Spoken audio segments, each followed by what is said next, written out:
big challenge in it because I think there is no single formula. As you can tell from the last few speakers, it's always a very, very different story. And I think every moment in the history of business, every moment in the history of technology happens only once. The next Mark Zuckerberg will not be building a social networking site. The next Larry Page will not be building a search engine. The next Bill Gates will not be building an operating system company. If you're copying these people, in some sense, you're not learning from them. And this is why I think there is no science to business. Science starts with the number 2. It starts with things that are repeatable and experimentally verifiable in one way or another. Whereas I think every great company is one of a kind, and the question is, how do you get from 0 to 1? And so the starting point for my book, 0 to 1, is this sort of anti-formulaic approach. It's to take this question of singularity and uniqueness as the central question. And I try to get at it through a variety of sort of contrarian questions. What great business is nobody building? Tell me something that's true that nobody agrees with you on. These are often quite hard questions to answer because we think it's hard to come up with some new truth, or it often requires courage because you often have to go against conventional wisdom in one way or another. I want to maybe share 2 or 3 of these contrarian truths that I believe that people generally don't understand. But my book 0 to 1 is a whole set of these things that I believe to be true that most people do not agree with me on. First big truth that comes right out of this idea of unique businesses. I think that if you're a founder or entrepreneur, what you want to aim for is monopoly. You want to aim to build a company that is one of a kind and that it's so far differentiated from the competition that it's not even competing. And I think this is the conventional wisdom is always that capitalism and competition are somehow synonyms. I believe they're antonyms. A capitalist is someone who's in the business of accumulating capital. A world of perfect competition is a world where all the profits are competed away. If you want to compete like crazy, then you should just open a restaurant in Chicago. And I think the great companies like Google, is sort of the paradigm example I use, has had no serious competition in search since 2002, when it definitively distanced itself from Yahoo and Microsoft. And as a result, it's been generating enormous cash flows for the last 12 years. I sort of get at this. I think there are sort of 2 different reasons this monopoly and competition idea is not understood. One is somewhat intellectual, because the people who have monopolies don't talk about it. They pretend not to have monopolies for reasons that I will leave to your imagination. And the people who don't have monopolies pretend to have something unique about their business, because otherwise nobody would invest or give them any money. And so, and the way you do this is, if you have a monopoly like Google, you will pretend that you're in a much, much larger market. So you will never, as Google, talk about the search business and say, we have a 66% share of the search market, and we're much more dominant than Microsoft ever was with the operating system market in the 1990s. You will instead say that we are a technology company, and technology is this vast space where we're competing with Apple on iPhones, and we're competing with Facebook on social, and we're going to build a self-driving cars, and we're competing with all the car companies in Detroit, and there's just competition everywhere. And so it sort of gets obscured by making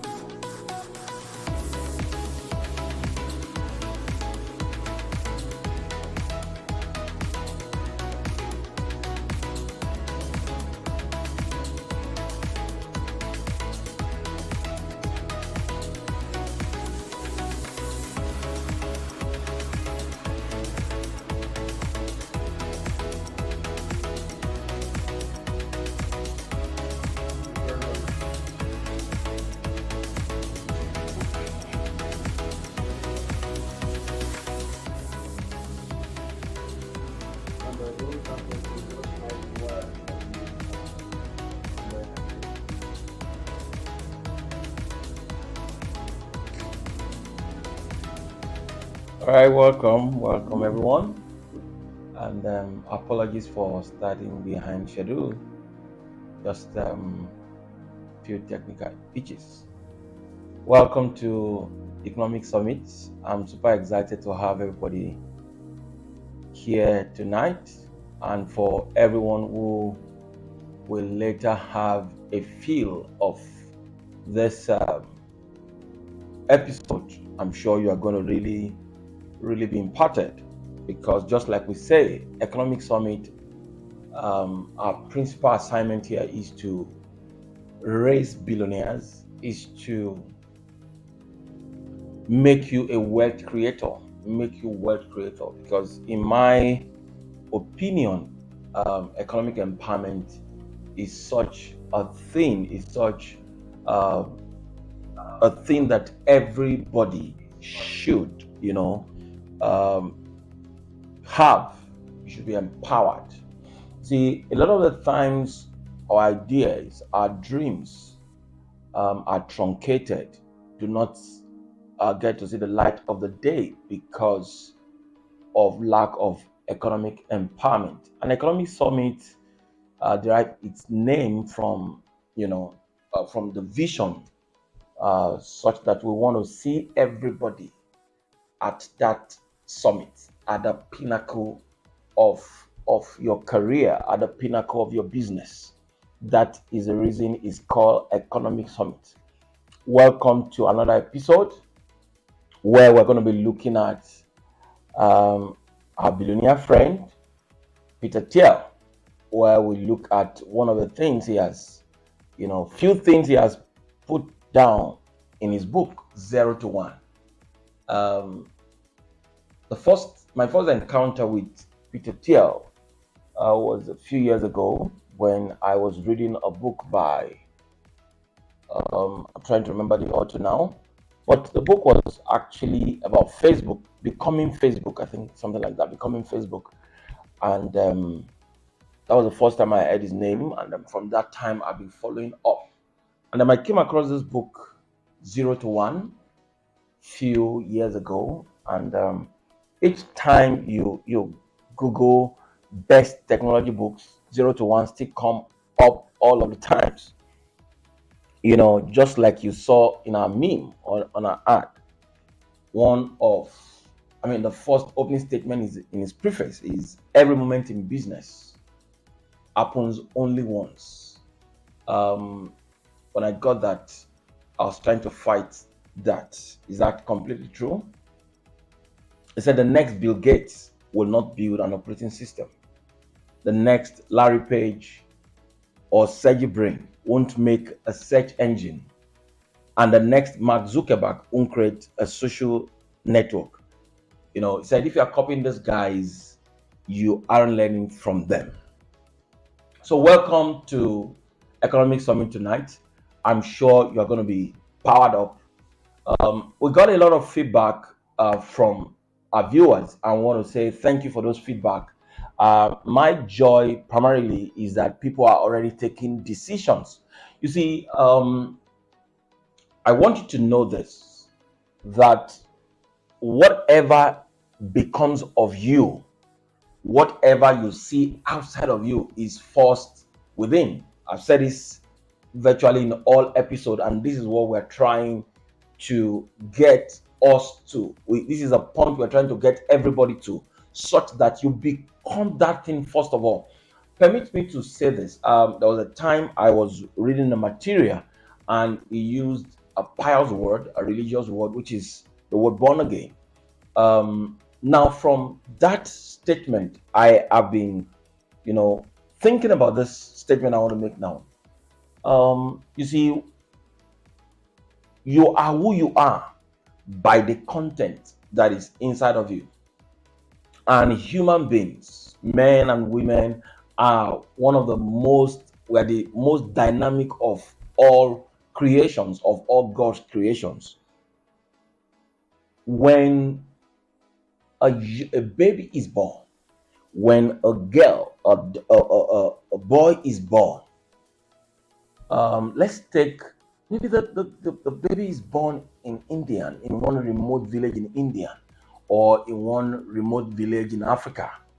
And after 3 months, or let's even say 1 year, the father, happens to have a reason to leave that remote village and find himself or the parents, find themselves in developed nations of the world, developed nations in the world. That, of course, we have heard story. In fact, the story, why am I, giving big examples or long distance example? The former president of United States, Barack Obama. Of course, we understood his roots, that he was from Kenya, and of course, his grandfather, his parents migrated to the United States. And look at who he eventually became. He made a president in the United States, and his roots wasn't even from that. He came from from Kenya, one remote place in Africa. So, what am I trying to portray here now? That it is the content inside of you that ultimately becomes who you are. It is who you are that determines what you attract on the outside. So, hence the reason for our economic summit every time we come together is to be able to put a spark inside of you, is be able to put something inside of you that will take you, keep moving you, that will make you become the exact person you want to look like outside. Now, have you wondered, when a child is born, after a particular time and age, he or she will be sent to a formal school, and then maybe 6 years in the elementary, or as we call it in this part of the world, primary school. Then the child moves to the secondary school, and then after secondary school, the child moves to college or the university. And maybe 6 years in the primary, 4, 5, another 5 or 6 years in the secondary school, making 12 years. If that child stops there, you really don't call that child anything. Oh, he's just finished his secondary school or left college. But if the child moves into the university, where precision, where each person is put into department or faculty, where at the end of 4 years or 5 or 6 or 7 years, as the case, as your course is, you now become X, Y, or Z. For instance, somebody get to the study law. 4 or 5 years after, you can confidently call that person a lawyer. Another person gets into a different department. At the end of the 4, 5, 6, 7 years, maybe of studying civil engineering, you can say, I'm a civil engineer, because of the content inside of the person. What about the person who now gets to the department where everything that is being taught is how he can emerge a billionaire? So you call the person a lawyer because every content that the person hears in the 4 years or 5 years of being in the college or university has been law. Or if you move out of law department, the person who gets to, say, the College of Medicine or what have you, 6, 7 years after of consistent class attendance, tests, assignment submission, and what have you, you can call that person a medical doctor. So, but if the person happens to stop at the second or third year, you can't call such a person a medical doctor, because you feel that the content that is needed has not been adequately received. The same thing is for every phase of life, everything about our lives. And how do I mean? You want to emerge a billionaire, you want to emerge a global phenomenon, you want to emerge someone who the world will reference. You must get a content inside of you that is the exact thing you want the world to call you. Now we're looking at Peter Thiel. We're looking at 0 to 1. Every moment in business, I said earlier, happens only once. That is the opening statement by Peter Thiel. The next Bill Gates will not build another operating system. The next Larry Page will not come up with or ZBrain won't make a search engine, because you will be, they have already become that. And the next Mark Zuckerberg won't create a social media network. If you are copying these guys, you aren't learning from them. Now there are few buzzwords. Oh no, no, that book, everybody, in my opinion, should read that material. In fact, we can't, exhaust all that today. Everybody, in my opinion, should read 0 to 1. Peter Thiel really poured out his art, and then the best way to learn anything is to get that example from somebody who is a success in that area. Few of the buzzwords in that book. Number one, he said, optimists welcome the future, pessimists fear it. Optimists welcome the future, pessimists fear it. Now, what does that mean? When I saw that, I sat down, I thought about it again. Optimists welcome the future. So it is important for you to understand that there is a future ahead of us. And of course, a pessimist will approach the future out of fear, but an optimist embrace it. The next is, every startup is small at the start. I heard this and I laugh. Of course, startup should be small at the start. So it's a word of encouragement for someone. You are not expected to start anything big. Start it small and keep moving. Every startup is small at the start. Another is, it takes time to build valuable things. It takes time to build valuable things. It takes time. A lot of the times, because of, a lot of pressures around, or, this is the mentality that a lot of us carry, that I've wasted time, and we want to live in regret, and everything we want to do, we want to rush it. Valuable things. It takes time to build valuable things. It takes time. Let this word get into you well, that it takes time to build valuable things. In fact, in his word, Peter Thiel said, when they first built PayPal, they told themselves it cost them about 10-15 years to actually start making real profits. I remember reading about Jack Ma, that he said when Alibaba started, they were actually losing. The same with Google.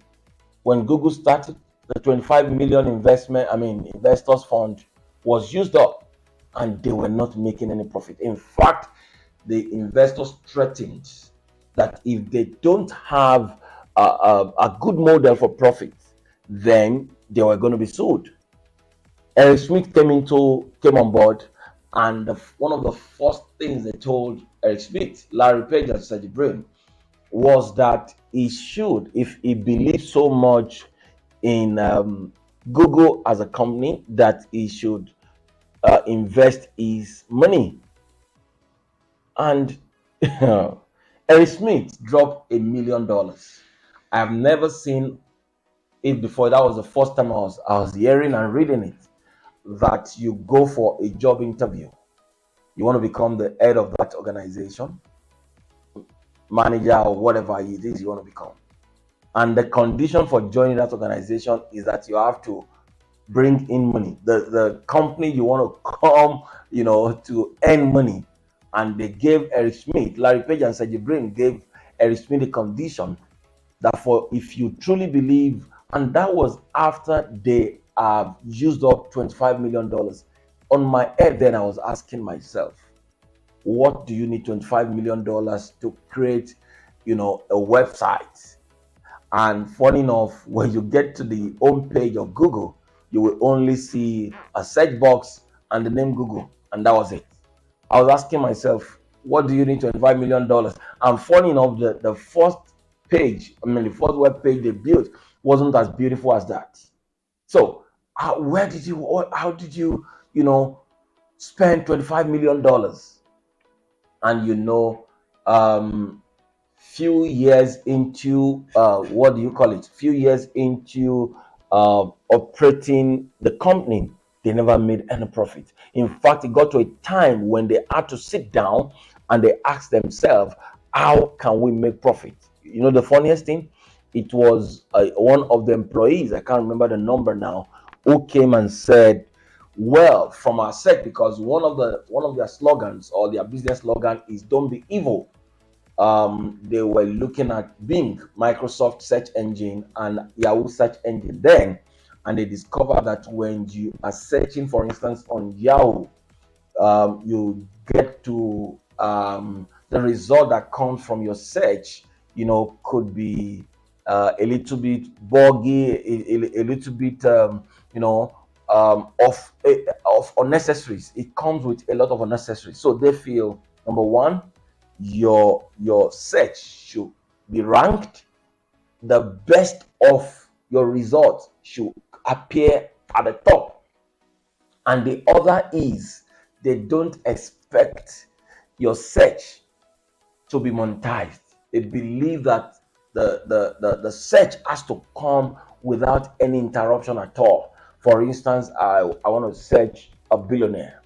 I should be able to get the billionaire from because for instance, Yahoo, the first 3 4 at that time comes with paid ad. It was a young guy that said, every of our search just appear on the page. Why don't we demarcate organic search and paid search? As simple as that statement, the guy said, let's have a vertical line between the paid search and the organic search. And that was how Google started making money. Of course, now they have horizontal, line that the first 3 4 5 at times you would have, paid search. So what am I trying to say in essence is, it takes time to build valuable things. And every person want to start a business. The first thing on our mind is, the next 1 week I should start raking in profit. It takes time to build valuable things. Please get that. The next is, for a company to be valuable, it must grow and endure. For a company to be valuable, it must grow and endure. It's not such that you start that company today and in that 2 years you are already thinking of what to do. Imagine that for some of us, we actually have seen Coca-Cola. We have actually seen some product that have endured 30, 40, 50 years. So you must understand that for that company you want to build, it's for a company to be valuable, it must grow and also endure. So growth is not enough, but it must grow and at the same time endure, time. The next is beginning with brand rather than substance is dangerous. Beginning with brand rather than substance is dangerous. I would explain more of this, because a lot of the times when startup companies or ventures want to come up, we are too particular about our brand. This also company has its brand. Said no. Focus more on the substance, on the product first of all, then whatever people get benefits, whatever value they derive from the what do you call it, your product, is what creates the brand on in their minds. So don't focus on let's create a brand and you go design it in such a way. Say focus on the value it gives your customer. The last one is brilliant thinking is rare, but courage is even in shorter supply than genius. Brilliant thinking is rare. It was talking about courage, that it takes courage to get into the future. I've said this time and again that courage is not absence of fear. Courage is not particularly about absence of fear. It is walking into your fear. And he mentions that for you to get into the future, you need a lot of courage. So I want you to know that for that future you want to get into. Of course, if we see future as of course we described it last week as something that needs to be created. Some future is not something that is ahead of you, it's something that you create. So you even need courage to build something, about the future. Now, about the book, 0 to 1 is about how to build companies that create new things. I like this.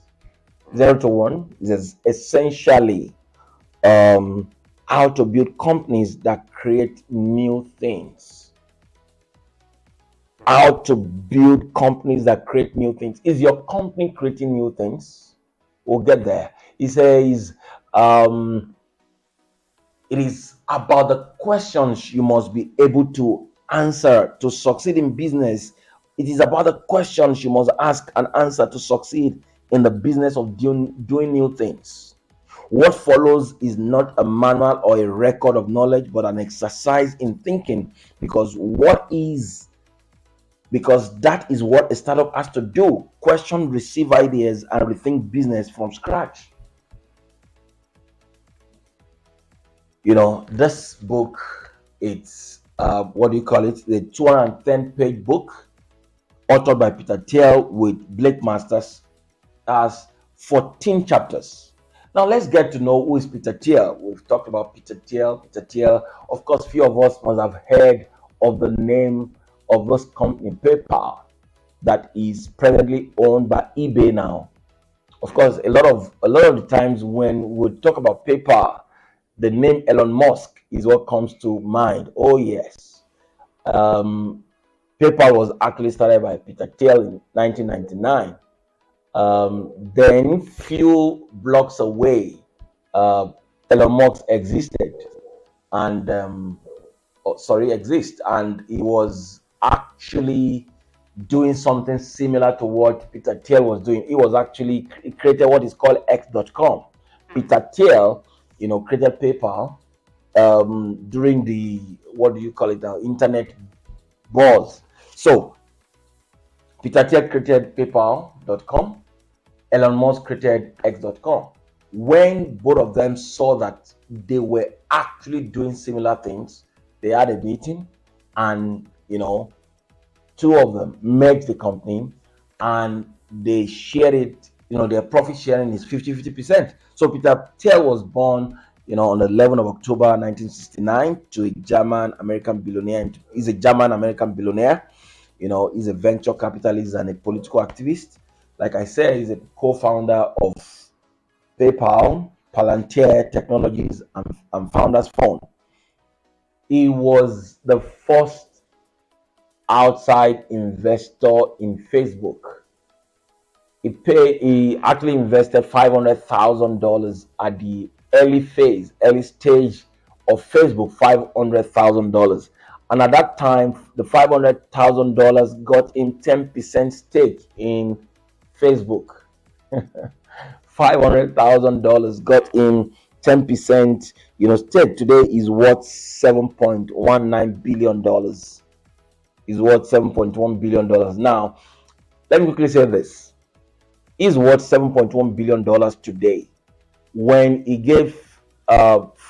invested, permit me, $500,000 into Facebook, he had so many shares that his stake was 10%. I imagine if he had not touched anything till now, owning 10% of Facebook today, I think they will want to emerge even the wealthiest in the world. Because I remember when Bill Gates also invested into into Facebook. And I was sure what he invested was much more. It was in millions of dollars, but what he got was I think a little around 1% or thereabout.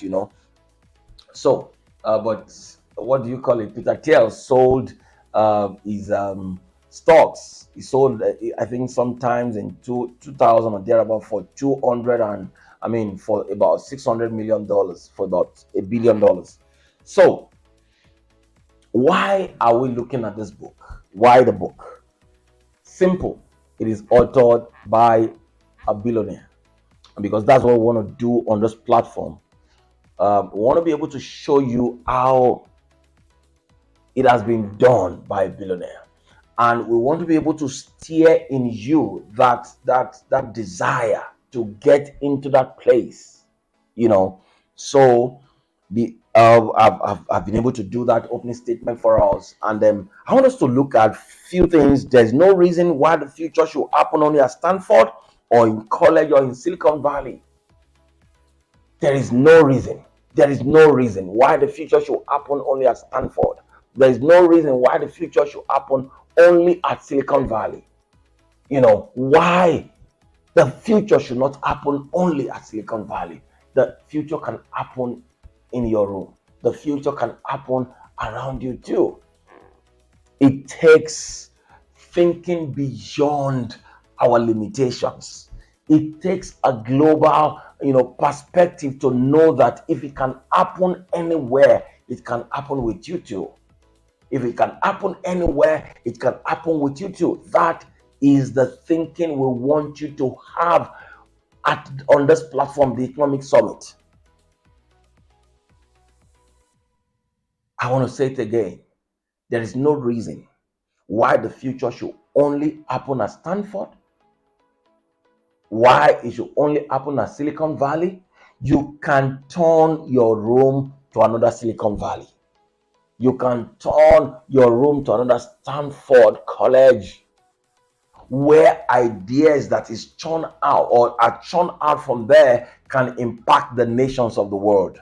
Where the ideas from that your small room, from that your living room, can impact everybody around the nations of the world. That is the idea.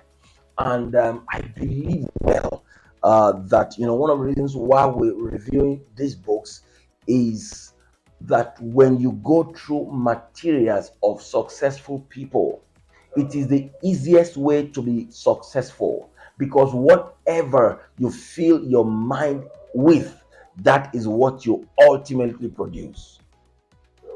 There is a way you can get to, fill your mind. Every day that you wake up, the first thing you hear is message of possibilities. The words by a billionaire, Jeff Bezos, how he built Amazon. The next time you tune into this place, the next thing you're hearing is the speed of thought, is how Bill Gates built his own Microsoft. Then the next time you see, and you listen to this person, you're listening to that person, you're already getting your mind, wired to begin to think in a particular way. And that is the way it is as a man think. So is he. So this is the reason why each time we come here, we want to come and we want to tell you about the ideas of one billionaire or the other. Now, we're going to be looking at the challenge of the future. He made a statement which I want us to listen to. No one can predict the future exactly, but we know two things. It's going to be different, and it must be rooted in today's world. It must have its root in today's world. No one can predict the future exactly. You see, I remember reading few things from I think it was the word is the billionaires who goofed. For instance, there was a time Bill Gates mentioned that everything that needs to be developed have been developed. There was a time when someone, great mind has actually goofed and said everything that needs to be done has already been done. But the truth is this: no one can predict the future accurately. Don't let anyone fool you into saying that we have seen it all. No, we have not. An idea can of course come from you. In the last few days, like I mentioned, ChatGPT has been, I read an article today that ChatGPT passed a Wharton Business School exam. That AI platform passed a medical exam in the US. So don't let anybody fool you into saying that everything that needs to be done has been done. No. One of the things I believe is the moment you keep studying, the moment you have your ears on ground, you begin to know that the moment, as long as problems exist, then they are crying for solution, and the solution can come from you. The values can come from you. No one can predict the future exactly. No one can predict the future accurately. But one thing we're sure is two things. It's going to be different from what we see today. And it must be rooted in today's world. Now, you remember there was a time, of course, for some of us who have been around for a while. What we see is typewriter. And those days, you get it, manual typewriter. After few development, we get into electric typewriter. We got the desktop. And from there, everything began to, shrink and shrink until we have something we call tablet. And, so things will definitely change.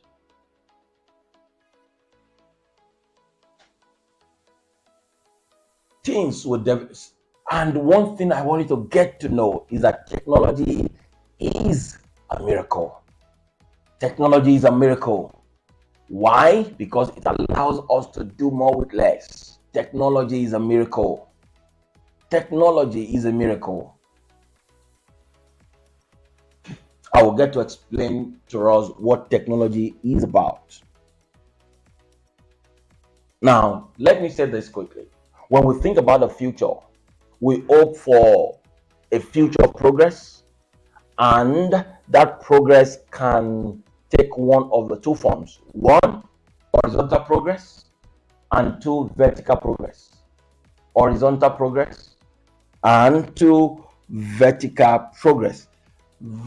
Horizontal progress, of course, when you know the word vertical is going up, horizontal is moving this direction. Now, horizontal progress can also be called globalization. And that is taking things that work somewhere else and taking it around the nations of the world.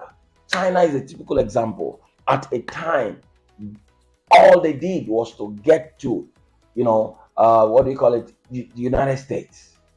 Horizontal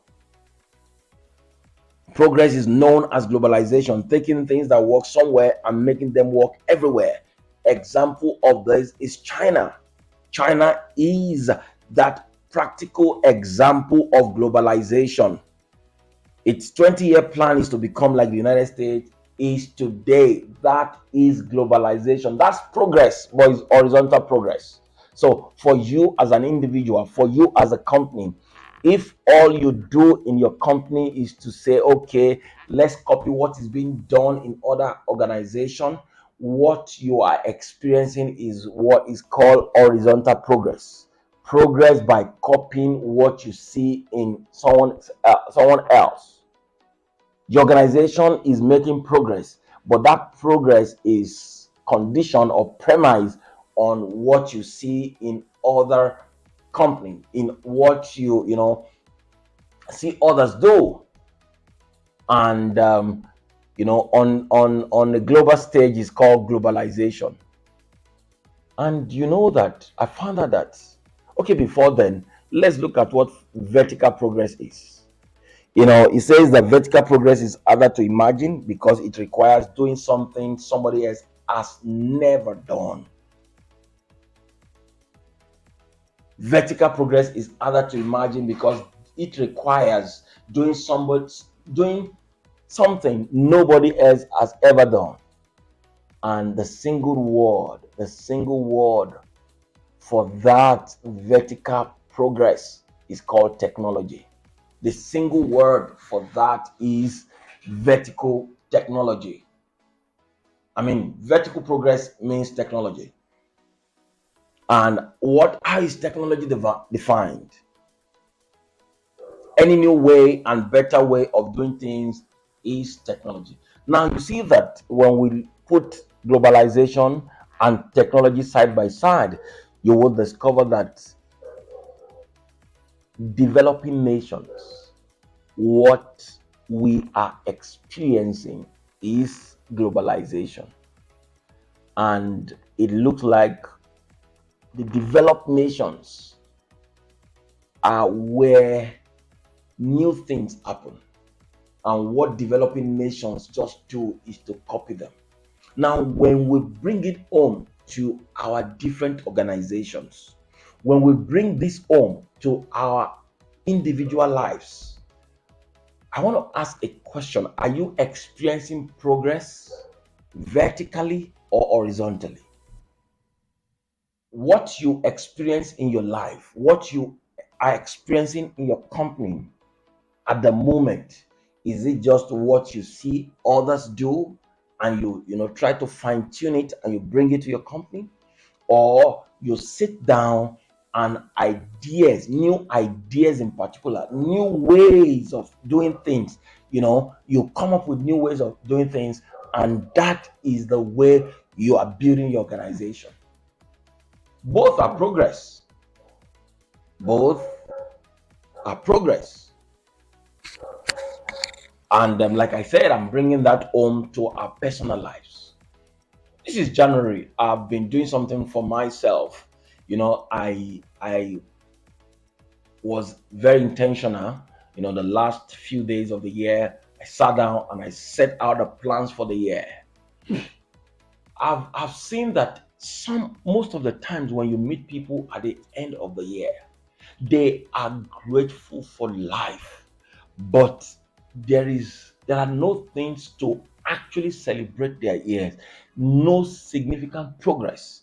All they just experience is just one little progress, maybe once or twice in the year, and that's just it. But that is not enough. We must be intentional about what happens to our life. You must be intentional. How many things, how do you want to build your life? What number of training do you want to get? I remember last year I wrote Amazon Web Service AWS exams. I sat down and I said, if people write and pass, I sat down, wrote the exams, and that was it. Now, what am I trying to say here is this: you must check your life. The kind of progress you are experiencing, is it horizontal progress or vertical progress? Are you just recycling progress? Whatever happens to you yesterday, in another 1-2 weeks, is exactly what you are still experiencing. Somebody says you will be experiencing delay in your life when the only thing you are doing is just growing up, chronologically speaking. When the only thing you're doing, January 1 to 21 or 26 or 27 today, some have not actually done anything tangible other than hoping that things will be better. No, things will not get better like that. You have to be intentional. Who do you want to look like? Who do you want to look like? Do you have a model? Do you have someone like that you want to become? That is the way we grow in life. You must have someone you are looking up to. So what kind of progress are you experiencing in your life? What kind of progress are you experiencing as a business owner? Everything you're doing in that, you're getting the result you're getting in your organization, like, permit me to use the word, copy and paste.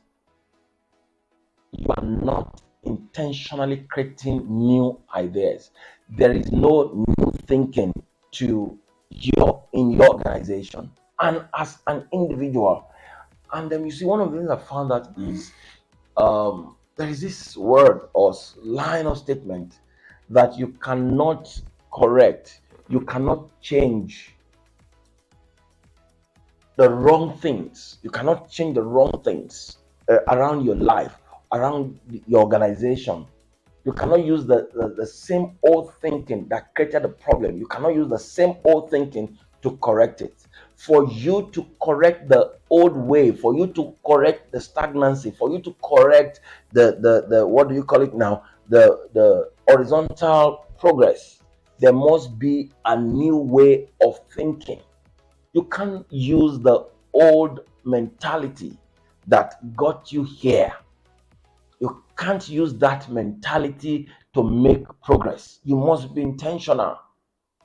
I have sat down, I have read materials, I have tried to change, in terms of discipline with time, in terms of my approach to life. I am intentional about it. You must do the same thing too. Nobody become anything by just wishing it will happen. I hope I'm passing a message. Now, I think we said this. I want to say it again.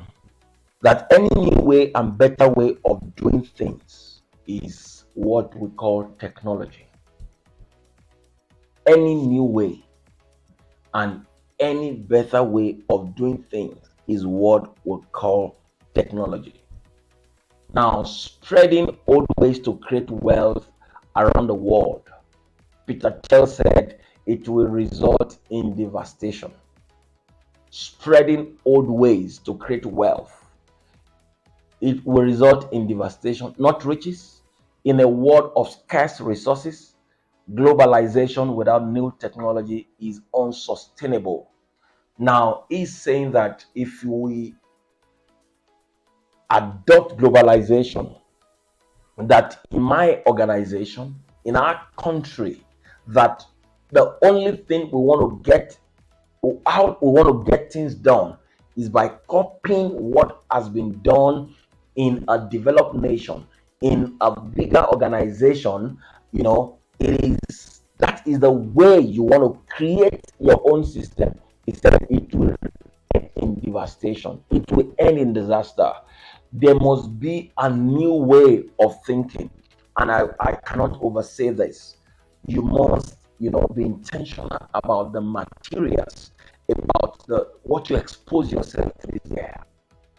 You must be intentional about what you expose yourself to.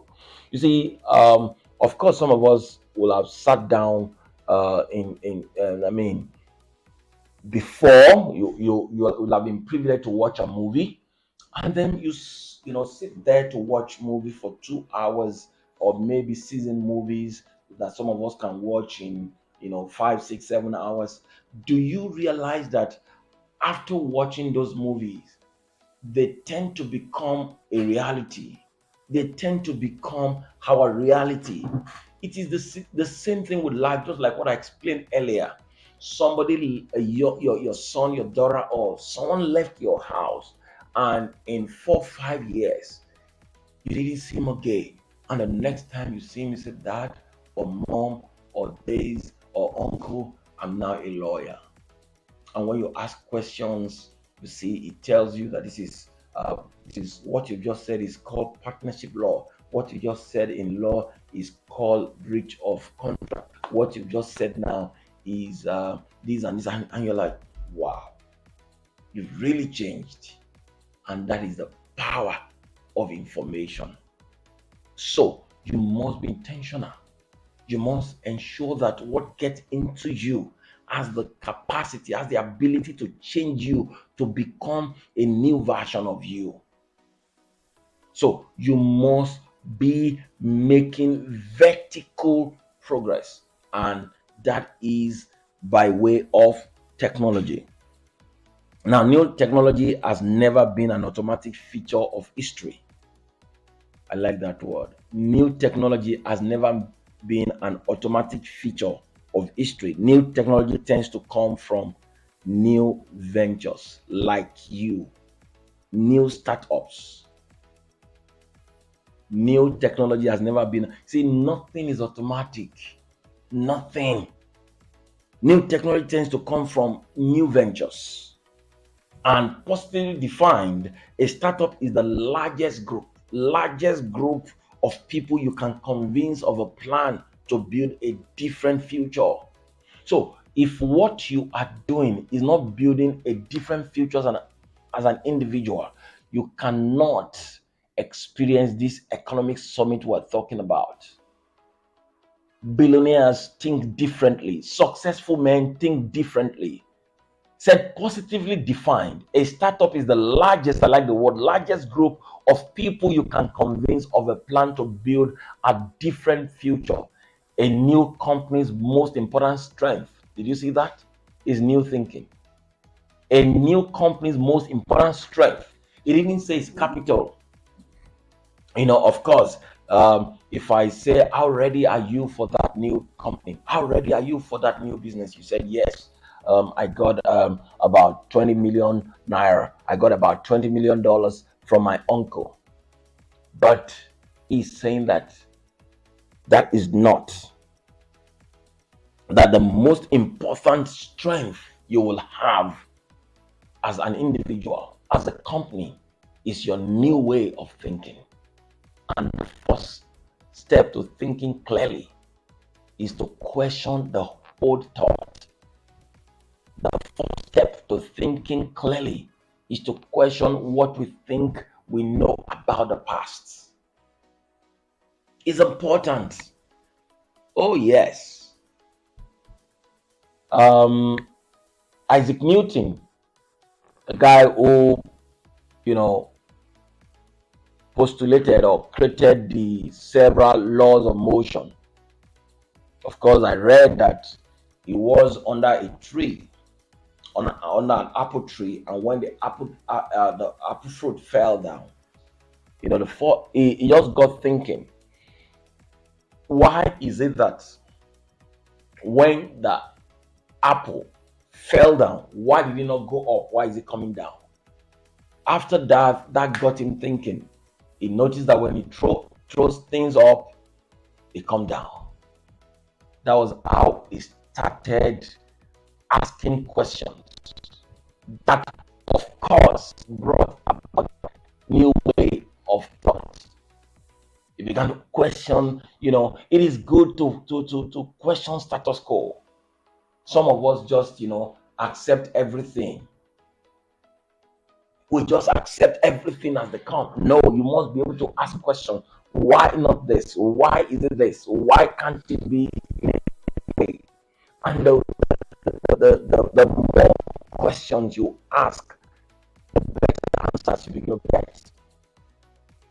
So Isaac Newton came up with the laws, the law of gravity. The law of gravity. Of course, that was the law that we had, that everything weightier than air must always come down. Even the feather, experiments were carried out. But I've said it time and again, but there were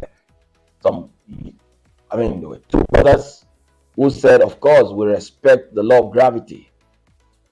Isaac Newton wasn't lying when he says that whatever you throw up comes down. Yes, we did that in our physics then. Force is equal to mass times acceleration. But this young guy came and said there is a law that is anti-law of gravity. They call it the law of aerodynamics. It's called the law of aerodynamics. That if you throw a pin up, it comes down. But this guy says we know an object can move against gravity. That was how they started thinking about a flying machine. And the law that powers that is a law of aerodynamics. So you must have a different way of thinking all the time. It was a Spanish scientist that developed a ship. Everybody believes that everything you drop in the waters get down. How did it come about that something that as big as a whole house can float? So, and we must not always accept everything. We should try to question status quo. Why not this? Why is it this? Why? And for every invention, it has always been questioning what already exists, the old thoughts. Can't we tweak it this way? How did PayPal, we're going to still see that, but I can quickly mention it. Okay, good. That we can have on the screen. He said the idea of PayPal came. Look at what he said. He said we wanted to create a new internet currency to replace the US dollars. What sort of thought is that? You know, that thought, first of all, might sound like a criminal thought. You want to replace the US dollars that you met here. This is the idea of PayPal, was to create a new internet currency to replace the US product. Our first product let people beam money from one Palm Pilot to another. That was the first thing they created, a Palm Pilot that can, communicate, that can, make you pass money from one person to the other. But that person has to be within your vicinity. But that was not, achieving what they wanted. That was like a failure on their part. It will still get there. You say Palm Pilot were still too exotic then. But email was already a commonplace. So we decided to create a way to send and receive payment over email. At that time, people said to them that was not possible. You can't send money. In fact, they took their Palm Pilot to eBay. And of course, in the first 1 month, 25% of the buyers and sellers, used it. But they felt, of course, at that time when eBay was, what do you call it now? A platform where things are auctioned. And then when you finally, come with the price of your auction, you wait. A person sends you, a check that takes like 7 to 10 days to get to you. And there are times, you may not have the patience to wait. Other times the check comes in and it's not even clearing and all of that. But these young men felt, okay, we have introduced Palm Pilot to eBay. Let's do something that is better. And that thinking made them create PayPal. That the only thing you need for PayPal is to have an email. And here and there, you get your money, your mail. And of course, they mentioned that PayPal had a clear path, which is important for you as an entrepreneur. PayPal had a clear path to profitability. What is the clear path? Just to take a little fraction, small fraction on customers' transactions. That was one of the things that made him money. He and Elon Musk, when they sold that company. So PayPal had a clear, path to profitability. You must also have such, as someone who desires to be a billionaire, as someone who desires to be very successful. You must have a clear path to profitability. I say it all the time. There are two names that are into philanthropy. Bill Gates and Mother Teresa. I said I would rather prefer to be a Bill Gates than to be a Mother Teresa. Of course, Mother Teresa is a powerful name here and there. Of course, she met over 7 American presidents. She went to Calcutta in India, to, get to the, permit me to use the word, remote test of the remote areas.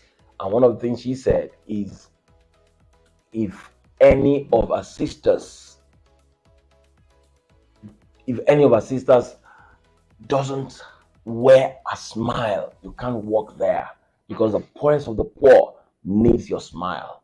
And she was able to use her influence to speak to, to wealthy men, and they were able to give her what she wanted. So what am I trying to say here is this: you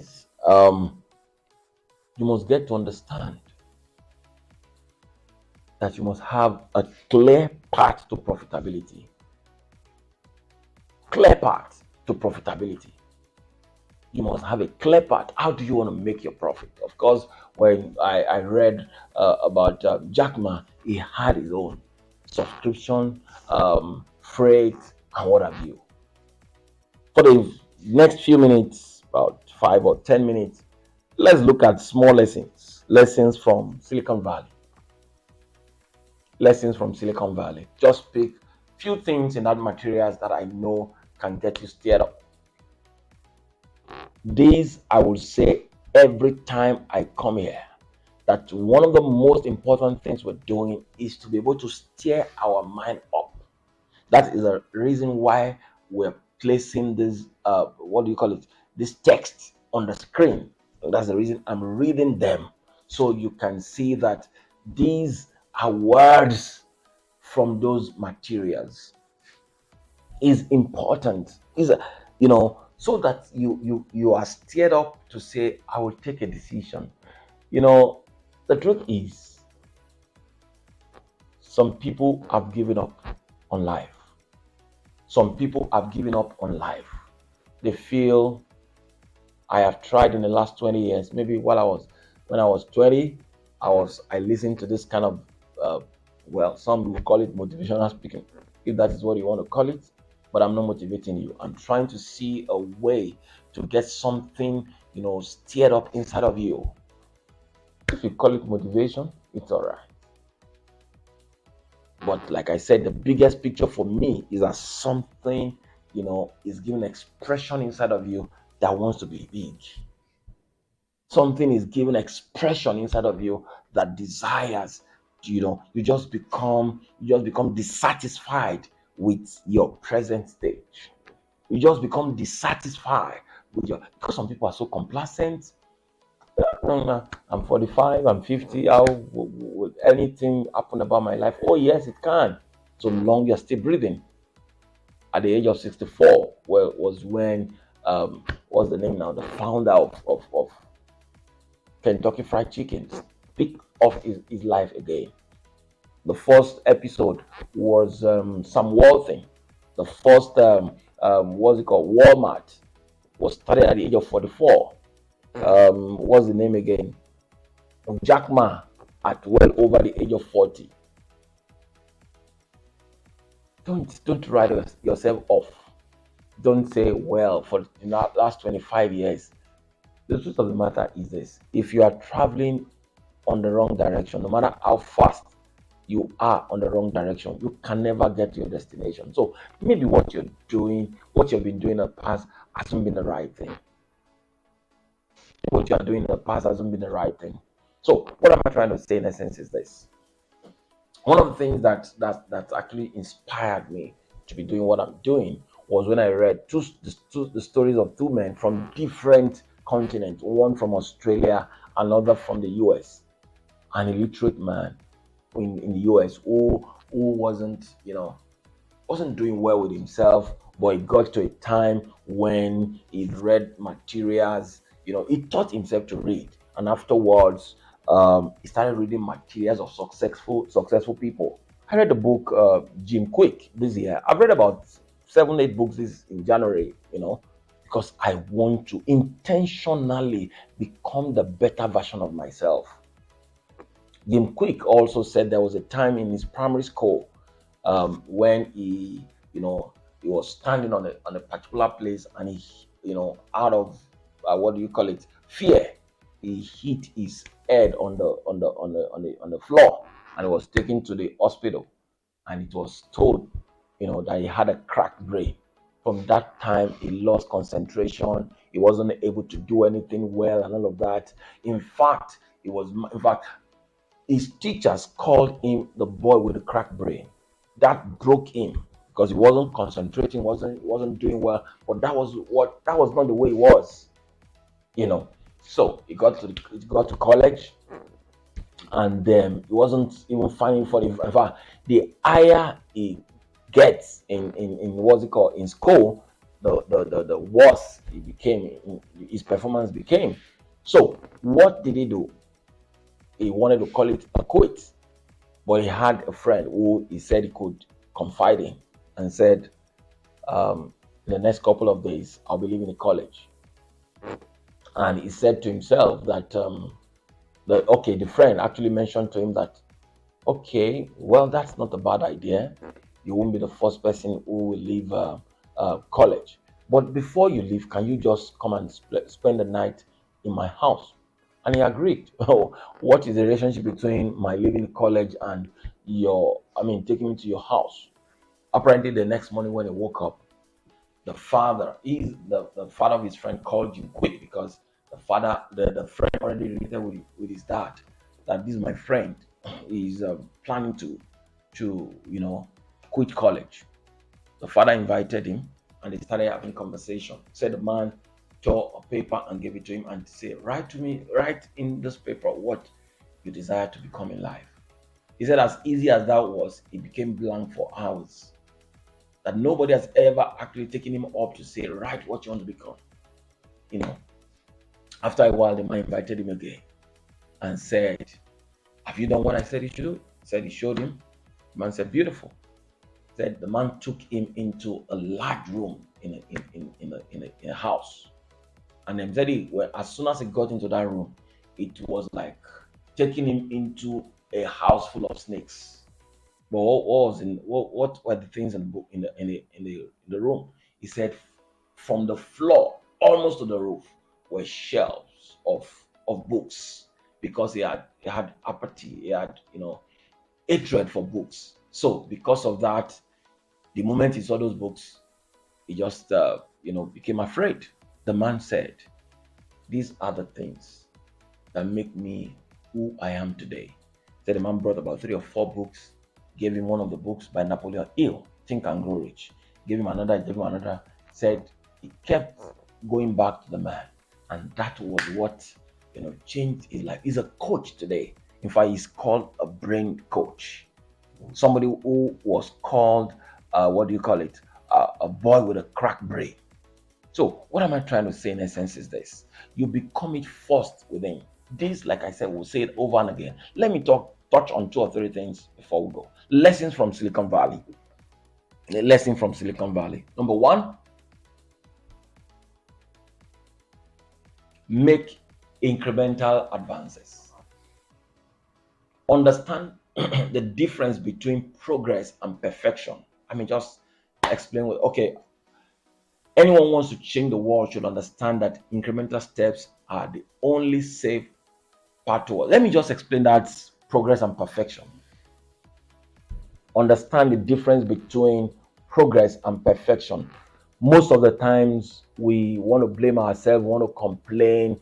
For instance, with all I've said now, you want to get to do something in the next 1 month. You have given yourself that 30 days challenge. I want to read a book one book in 3 days, or 1 book in 4 days, or you want whatever it is you want to do to just develop yourself. I want to listen to a billionaire 1 hour on a podcast. I want to do this, I want to do that. But you just find that you are falling short 10 minutes. For instance, you want to wake up, say 5 a.m. At 5 a.m. you want to listen to a podcast of so and so person, maybe Richard Branson, Anthony Robbins, and what have you there. But you find that you're okay. Maybe even if you listen to it, and after you listen to it, it didn't make any difference as it were. Let me tell you, you are making a progress, because some wants to perfect everything within 30 days. All that we're saying, you want to become it like overnight. No. Progress should be celebrated. Your progress should be celebrated, even if you're not there yet. Celebrate your progress. That you can even sit down 1 hour to read a material. That you can look beyond your phone for 30 minutes. Thumbs up. Tell yourself you've done well, because for some of us, we can't do without touching the phone. And for 1 hour, for 2 hours, aside the fact that you're sleeping, you're not sleeping, and you can celebrate that progress. You may say, okay, I won't touch my phone for the next 3 hours, and 30 minutes into it, you're already there. Celebrate that 30 minutes, because gradually you discover that for another 1 hour, you didn't even think about it. That is progress. Celebrate progress. Celebrate progress, because we are work in progress. So anyone who wants to change the world should understand that incremental steps are the only safe path forward. Somebody said that what do you call it now? The snails. The snail made it to the ark. If you want to talk about, apart from sloth, snail is another slow animal. Of course, if we still see sloth, sloth also made it. Sloth is the slowest, the laziest animal in the world. Sloth sleep for over 20 hours every day. The sloth does not digest its food until 72 hours. So when sloth eats a food today, it remains in his stomach for another 3, and it will be on the tree sleeping for 72 hours. If sloth made it to the ark, then you are not a sloth. The slowest animal in the world is a sloth. Remain on a tree, would not digest his food for 3 days, and when he's moving slowly. If a sloth can make it to the ark, then you don't have any excuse. You see, so I'm just letting you know that those incremental progress, they are important. The fact that you can tell yourself that I want to do this for 6 hours, and you are able to achieve just 1 hour, thumbs up to you. The fact that you can, thumbs up to you. If a sloth can make it to the ark, I tell you, you can make it also. That's the sloth on the honor. That's the image of the sloth. Then the next is focus on products. Then sales. Technology is primarily about product development.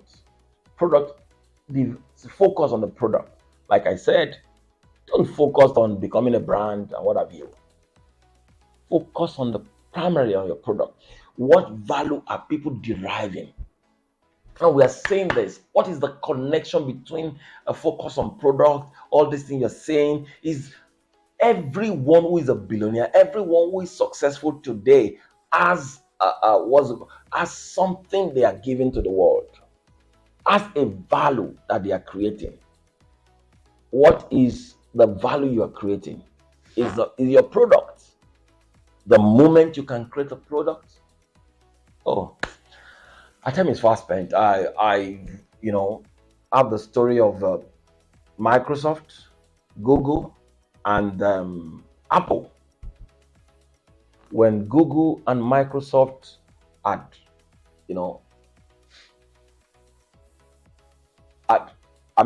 created fantastic products, and they were competing here and there, Apple just came boom with the uniqueness of his own creation too. Is up there. See, everyone can have a place on the earth.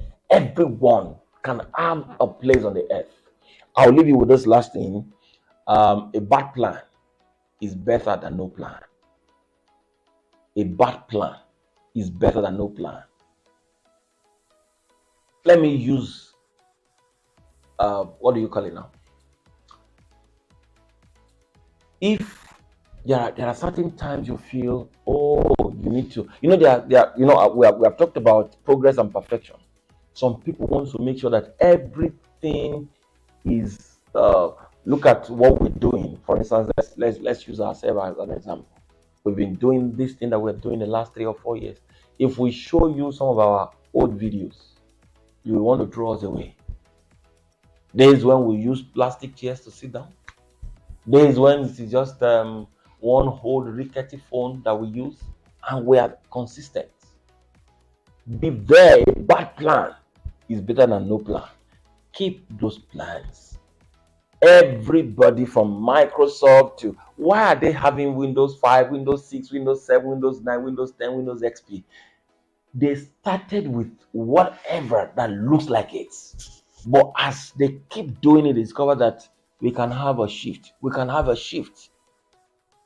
If you Google now, all the first day, the first page of Google, the first Facebook page, the day it started, you will almost throw it away. The first, Google homepage, the first Facebook homepage, the first, looking funny, first Google homepage, but these guys kept at it. In fact, they were laughed at. Who want to invest in in a primary school colors kind of company. But look at it today. Those guys said what they want to have now is alphabet. That is, all companies, that has all the letters of alphabet. Look at this. That's the first Google page. Look at the way it looks. Index contains 25 million page, soon to be bigger. See, you can see it. 10 results, Google search, I'm feeling lucky about this and this and that. And if you keep checking, Jeff Bezos too, his first company was nothing to write home about. And Jeff Bezos had this massive computer with just, I think, 4 gig or something, and he was so proud of it. That we have this 4 gig. We are the largest bookstore in the world. Of course, he was taken to court by Nook and Barney's and Nooks and Barney or something. That they said he shouldn't call himself a bookstore. That is a book shelf or something, whatever. Now, what am I trying to say? You may know a bad idea is better than no idea. A bad plan is better than no plan. So that's the encouragement. You want to start from the back of your house? Look at Amazon when it started. Look at his office. Look at the computer system. Look at the table. That's one of the wealthiest in the world now. Look at the beginning. That desktop, look at this. He said it was 4 gig. When I read the book One Click, he said it's 4 gig or something. So I want to encourage us. You are the next billionaire. I'm not attacking you at all. You need to just have your product. You need to have incremental change. You need to understand that bad idea is better than no idea at all. Just keep at it. And you will get there. Thank you for your time. We're going to continue the what do you call it?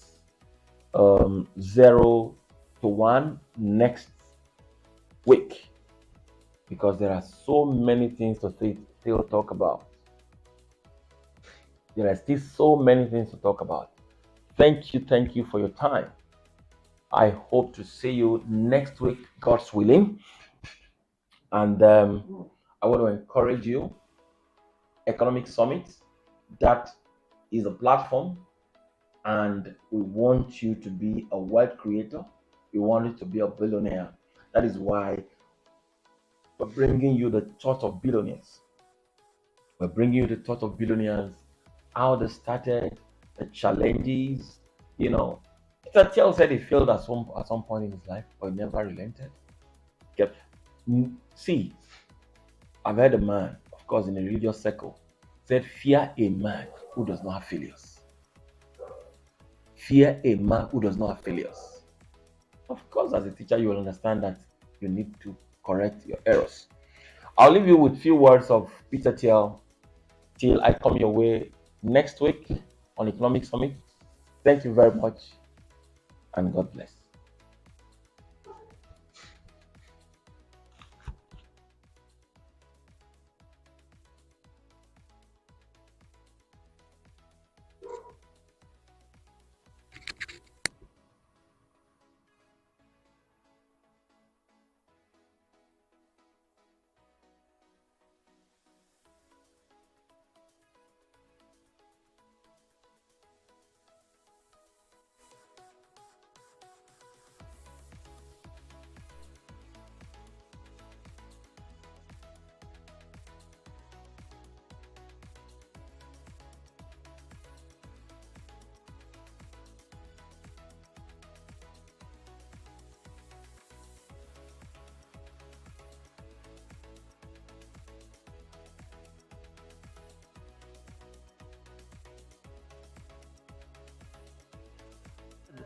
Say that we are a technology company, and technology is this vast space where we're competing with Apple on iPhones, and we're competing with Facebook on social, and we're going to build a self-driving cars, and we're competing with all the car companies in Detroit, and there's just competition everywhere. And so it sort of gets obscured by making the market appear to be bigger than it really is. And then conversely, if you were to listen to my talk today and run out of here and decide you had to start a restaurant immediately, and you talk to various investors and they'd say, well, I don't want to invest in a restaurant because I know they all go out of business, I will lose all my money. You will tell them some idiosyncratic story where this is a one-of-a-kind restaurant. It's completely unique and very different from all the others. It is the only British, Nepalese fusion cuisine within downtown Chicago. And so there's sort of this fictional story that gets told the other way. And so I think that because of these distortions that people tell about their businesses, I think this monopoly question ends up being very, very underappreciated, and we sort of underweighted as a variable intellectually. But I think there's also sort of a second reason that this is not understood that well. I sort of, the opening line of Anna Karenina is that all happy families are alike, all unhappy families are unhappy in their own special way. And I think the opposite is true of business. I think all happy companies are different because they figured out some way to radically differentiate themselves and escape from competition. All unhappy companies are alike because they fail to escape the essential sameness that is competition. The chapter in my book entitled All Happy Companies Are Different got excerpted by the Wall Street Journal, and they retitled it a little bit more provocatively with the title, Competition is for Losers. And the reason this is such a provocative title is because we always think that the losers are the people who can't compete effectively enough. The losers are the people who are slow on the swim team in high school. The losers are the people whose grades or test scores aren't quite good enough to get into the right universities or something like that. And so the idea that somehow competition itself is something that we are perversely attracted to is very counterintuitive. And yet I want to suggest that there is always this incredible pull that competition has on us. The autobiographical anecdote in my book when I was a teenager in my 20s and the advice I'd give my younger self was incredibly driven by these sort of competitive dynamics. My 8th grade junior high school yearbook, one of my friends said, I know you're going to make it into Stanford in 4 years, and sure enough, I got into Stanford 4 years later, then went to Stanford Law School, and then ended up at a big law firm on Wall Street. It was one of those places where from the outside everybody was trying to get in, on the inside everybody was trying to get out. When I left after 7 months and 3 days, one of the people down the hall from me told me it was reassuring to see me leave. He had no idea it was possible to escape from Alcatraz. And of course, all you had to do was go out the front door. But it was psychologically hard for people to do this because their identity was so wrapped up in the competitions they had won, the people they had beaten along the way, that they could not even imagine doing anything different. And so I think this is why I think competition is always this very two-edged thing.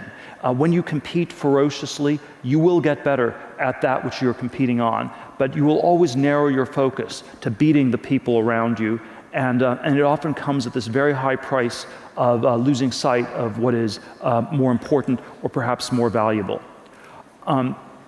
And so I think there's this very strange phenomenon in Silicon Valley where a lot of the most talented startups, a lot